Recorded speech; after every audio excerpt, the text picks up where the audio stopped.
날마다 솟는 샘물과 함께하는 오늘의 큐티 시간입니다. 5월 6일 목요일 오늘의 말씀은 예레미야 2장 26절로 37절까지 말씀입니다.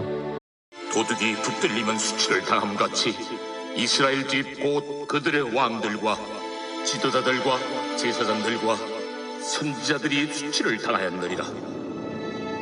그들이 나무를 향하여 너는 나의 아버지라 하며 돌을 향하여 너는 나를 낳았다 하고 그들의 등을 내게로 돌리고 그들의 얼굴은 내게로 향하지 아니하다가 그들이 환난을 당할 때에는 이르기를 일어나 우리를 구원하소서 하리라. 너를 위하여 내가 만든 내 신들이 어디 있느냐? 그들이 내가 환난을 당할 때 구원할 수 있으면 일어날 것입니다. 유다여, 너의 신들이 너의 성읍수와 같도다. 너희가 나에게 대항하면 어찌 됨이냐? 너희가 단 내게 잘못하였느니라. 여호와의 말씀이니라.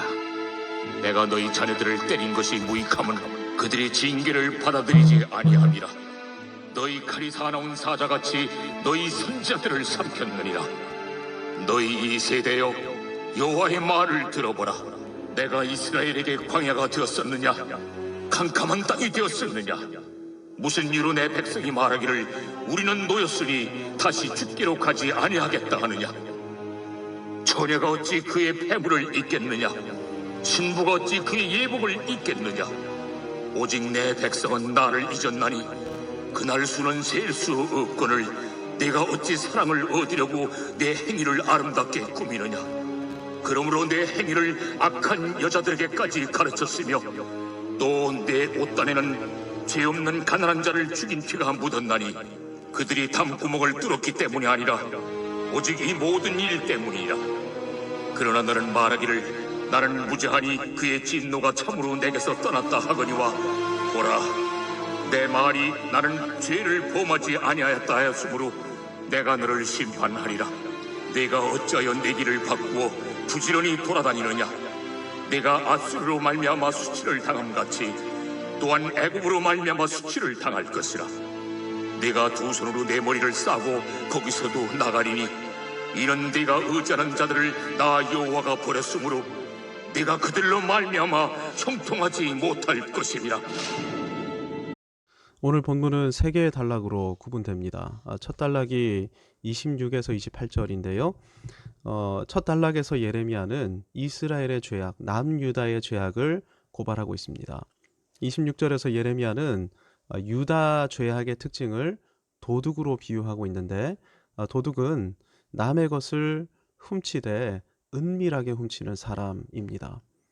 강도도 남의 것을 빼앗는 사람이지만 강도는 힘으로 공개적으로 빼앗는 사람입니다. 일반적으로 강도는 백주대낮에 대범하게 죄악을 행하는데요. 도둑은 그렇지 않죠. 한밤중에 은밀하게 움직이거나 움직여도 자취를 남기지 않고 행각을 벌이는 사람이 도둑입니다. 그러니까 남유다 안의 도둑처럼 은밀하게 범죄를 저지르는 사람들이 많았던 것입니다.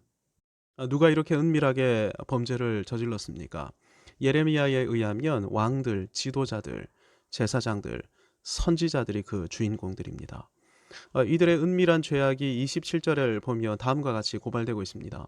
그들이 나무를 향하여 너는 나의 아버지라 하며 돌을 향하여 너는 나를 낳았다 하고 그들의 등을 내게로 돌리고 그들의 얼굴은 내게로 향하지 아니하다가 이스라엘의 왕, 선지자, 제사장은 언약의 중보자들이지요. 하나님과 언약 백성 사이를 중재하는 존재들이 이 언약적 중보자들인데요. 예레미야 당시에도 이 사람들은 여전히 중보적 사역을 감당하고 있었습니다. 적어도 공식적인 자리에서는 말입니다.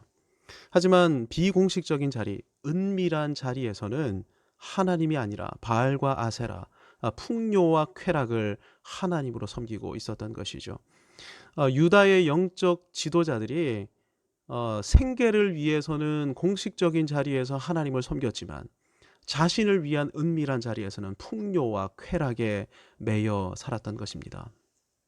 오늘날로 말하면 목회자들, 장로, 또 신학교 교수, 교회 중직자들, 또 교사들 이런 사람들이 타락한 상태에 있었던 것입니다. 이분들이 교회에 나오지 않거나 예배 참석을 태만히 한 것이 아닙니다. 예배도 드리고 각종 섬김도 감당하고 있었지만 실제로는 인생의 초점이 돈, 부동산, 성적 쾌락을 향해 있었던 것입니다. 27절 중반절을 보면 이들의 삶이 다음과 같이 고발됩니다. 그들의 등을 내게로 돌리고 그들의 얼굴은 내게로 향하지 아니하다가 종교적인 것 같았지만 실제로는 하나님께 등을 돌리고 사는 삶. 누가 이런 사람입니까? 하나님의 마음이나 하나님의 뜻에는 관심이 없는 영적 지도자들이 이런 사람들이죠. 영적 지도자들이 이렇게 살았으니 일반 백성은 어떠했겠습니까? 그러니 하나님께서는 지도자들의 죄악을 기억하시면서 이들을 준엄하게 심판하시는 것입니다. 은밀한 죄악을 공개적으로 드러내시어서 수치를 당하게 하시는 것으로 심판하시는 것입니다. 그런데 이 수치가 심판이기만 할까요? 그렇지 않습니다. 하나님께서 은밀한 죄악을 드러내시고 수치를 당하게 하시는 것은 그래야만 비로소 죄를 깨닫고 죄에서 돌이켜 하나님의 치유와 회복으로 나아갈 수 있게 되기 때문입니다.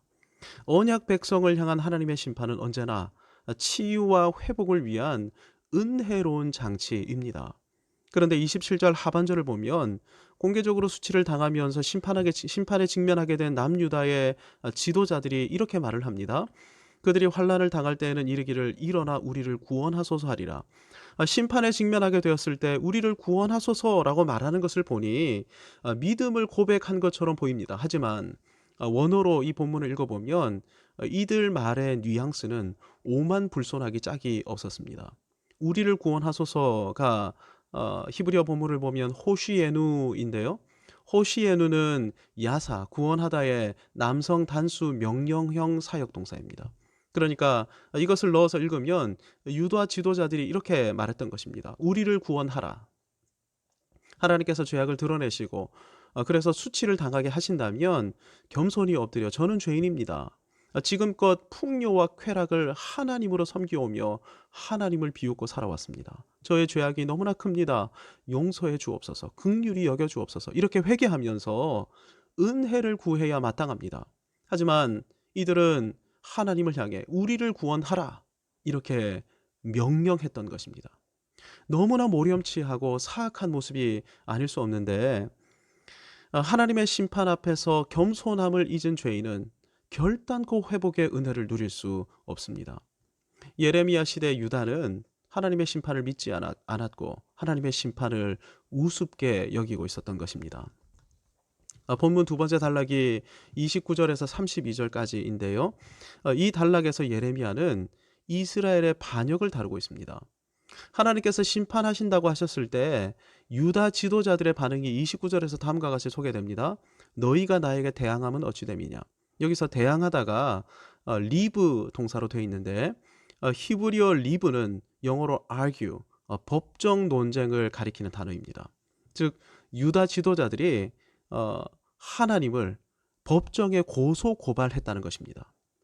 이들은 하나님의 심판을 향해 이 심판은 잘못된 것이다 이렇게 강력하게 도발하고 있었던 것입니다.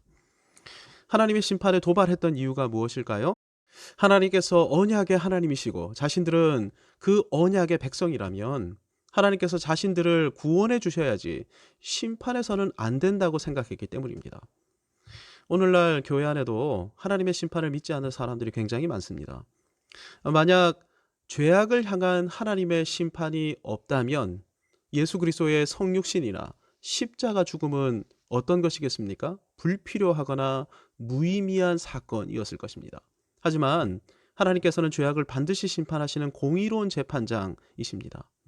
그리스도께서는 우리 죄와 저주를 담당하시려고 십자가 저주 가운데 죽으셨던 것이죠. 즉 하나님께서는 결단코 그냥 용서하실 수 있는 분이 아니신 것입니다. 하나님의 공의는 무조건적인 용서를 허용할 수가 없기 때문입니다. 구원 역사에는 일반적인 과정이 있습니다. 죄와 심판을 깨달아 심각한 고민 또는 고뇌 가운데 빠지는 일이 선행되어 일어나게 되는 것이죠. 나는 심판받아 죽을 수밖에 없는 죄인이구나. 이렇게 죄를 깨닫게 된 사람에게만 구원 역사가 비로소 시작하는 것입니다. 정죄받은 죄인만이 구원자 예수 그리스도를 향해 전심으로 달려나가게 되기 때문입니다. 이렇게 그리스도께로 달려가 피신한 사람만이 그리스도 안에서 비로소 참된 구원과 안식을 얻게 되는 것이죠. 그런데 하나님의 심판을 믿지 않는 사람들이 있습니다. 이들에게 심판의 복음은 삶을 뒤흔드는 치명적인 이야기가 됩니다. 그래서 이들은 30절 하반절과 같이 행동하는 것이죠. 너희 칼이 사나운 사자같이 너희 선지자들을 삼켰느니라. 심판의 거부감을 느낀 지도자들이 심판의 복음을 선포하는 선지자들을 칼로 죽였던 것입니다. 심판을 선포하는 선지자들 앞에서 유다는 다시 주께로 가지 아니하겠다, 이렇게 하면서 하나님을 잊은 채 살아왔던 것이죠. 므낫세 시절 남유다의 모습을 기억하실 것입니다. 므낫세는 55년간 유다를 통치하면서 성전 안에 하나님 하늘의 1월 성신을 위한 제단을 만들고 인신 제사까지 행하면서 유다를 엉망진창으로 만들었던 인물인데요. 이 악한 므낫세의 손자가 예레미야가 활동을 시작했을 때 유다의 개혁을 이끌고 있었던 요시야 왕이었습니다. 요시야의 아버지 아몬은 2년만 통치하고 신하들에게 살해당했는데, 역대기 기자는 아몬이 살해당한 이유를 악을 행하고 우상을 섬겼기 때문이라고 명시해 놓았습니다. 므낫세 55년간 유다는 영적으로 황무했습니다. 아몬 2년간도 마찬가지였습니다. 그래서 아무리 요시야가 개혁을 감행하려 했다 할지라도 요시야 시대는 므낫세와 아몬이 뿌린 죄악이 만연할 수밖에 없었습니다. 본문 마지막 단락이 33절에서 37절인데요. 마지막 단락에서 예레미야는 유다의 사악한 모습을 고발하고 있습니다. 34절을 보면 하나님과의 언약이 깨진 유다의 사악한 모습이 다음과 같이 고발되어 있습니다. 또 내 옷단에는 죄 없는 가난한 자를 죽인 피가 묻었나니 그들이 담구멍을 뚫었기 때문이 아니라 오직 이 모든 일 때문이니라. 하나님과의 언약이 깨어져 있던 유다는 아무 죄가 없는 사람임에도 나보다 약하고 열등하고 힘없고 가난한 사람들을 무참히 살육하고 있었습니다. 그럼에도 35절을 보면 유다는 다음과 같이 항변하고 있습니다. 그러나 너는 말하기를 나는 무죄하니 그의 진노가 참으로 내게서 떠났다 하거니와 보라 내 말이 나는 죄를 범하지 아니하였다 하였으므로 내가 너를 심판하리라. 하나님과의 언약 파기는 이웃 간의 관계 파탄으로 나타났는데 더욱 심각한 문제는 양심이 완전히 무뎌지기까지 했던 것입니다. 그래서 죄 없는 약한 사람을 살해해 놓고서도 나는 죄가 없다 이렇게 항변하기까지 했던 것이죠. 이 약한 유다에 대해 하나님께서는 바벨론 심판을 선언하십니다. 하나님의 섭리는 유다가 순순히 심판당해서 바벨론에서 70년간 철저히 회개하고 하나님께 돌이키는 것입니다. 70년 회개를 통해 완전히 새롭게 된 다음 그때 하나님께서는 유다에게 새 언약을 베푸시겠다 이렇게 예레미야를 통해서 약속하고 계시는 것이죠. 그런데 36절을 보면 유다는 심판을 받아들이려 하지 않습니다. 어떻게든 심판을 모면하기 위해 아수르와 애굽을 의지하려 했던 것이죠. 하지만 아수르와 애굽으로 피신한 사람들은 그곳에서 수치를 겪게 될 것이고 머리를 감싸 안고 그곳에서 도망 나오게 될 것입니다. 성도 여러분, 본문 말씀을 통해 하나님께서는 우리의 은밀한 죄악을 고발하고 계십니다. 아무도 보는 사람이 없을 때의 내 모습이 하나님 앞에서의 진짜 내 모습입니다.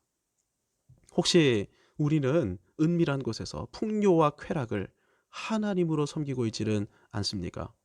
그래 왔다면 우리를 향한 하나님의 진노와 심판을 기억하고 겸손히 엎드려 회개하십시다. 하나님은 우리를 회복시키기 원하시는 좋으신 하나님이십니다. 나를 대신해 십자가에서 죽으시고 부활하신 주님을 의지하며 살아가십시다. 그리고 은혜에 합당한 삶을 경주하며 살아가십시다.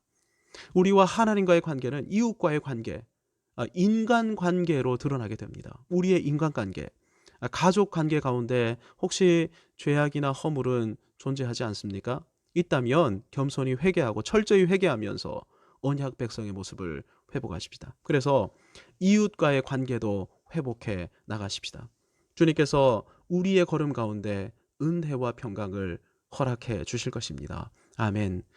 하나님 아버지, 오늘도 이 귀한 메시지를 통하여서 우리를 회복의 길로 이끌고 계시는 주님의 음성을 듣게 됩니다. 우리의 죄악이 있다면 겸손히 하나님 앞에 엎드려 회개하게 하여 주시고 우리 주 예수 그리스도 나를 대신해서 십자가에 달려 죽으신 그리스도를 의지함으로 은혜에 합당한 삶을 살아가게 해 주옵소서. 우리 주 예수 그리스도의 이름으로 기도하옵나이다. 아멘.